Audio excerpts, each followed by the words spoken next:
Woo! Cinemas are now reopened in the United Kingdom. I get to go see a movie with the first Christmas yelling and saying crazy shit in the Saw universe.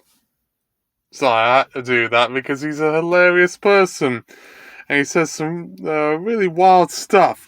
Even in this film as well. I was laughing throughout, even if I shouldn't have been, because it was meant to be quite serious. But I thought to see it, not only because cinemas are reopening in the United Kingdom, cinemas have been opening in the US as well to limited capacity as well, a few months before. But this was sort of the big moment where all the big films can come out, because this movie was delayed for about a year. And to be honest with you, I didn't really care about this film until just 5 days ago. Why?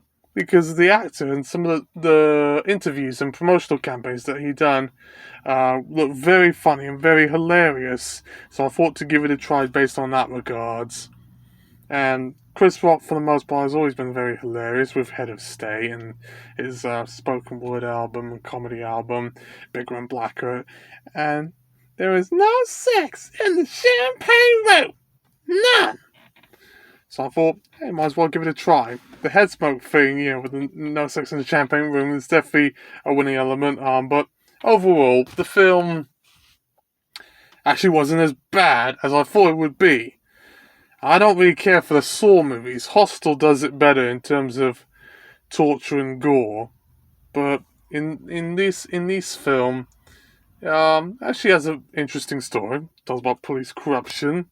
I'm sure, that pertains to a lot of the movement going on with BLM and also police brutality as a raging issue. It works in sort of both ways, but it's not as overt as something like, let's say, Black Klansman or the hate they give. That would be considered woke. In fact, they actually sort of mock the woke thing in this very film. If you're just watching for it to watch Chris Rock shouting and Samuel Jackson saying motherfucker all the time, you come to the right place.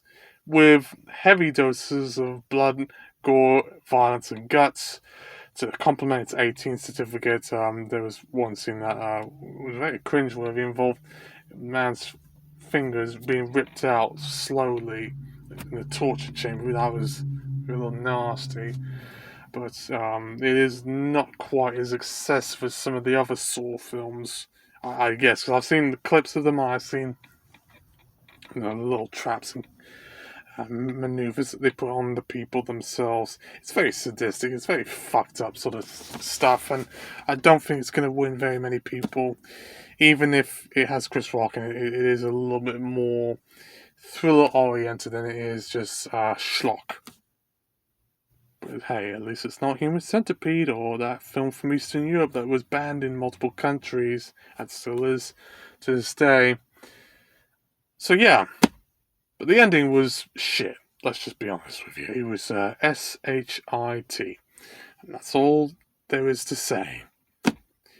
So yeah, Skinny Ebert signing off. Until next time, keep on watching, and there'll be more films along your way. I'm more than happy to deliver. Stay safe.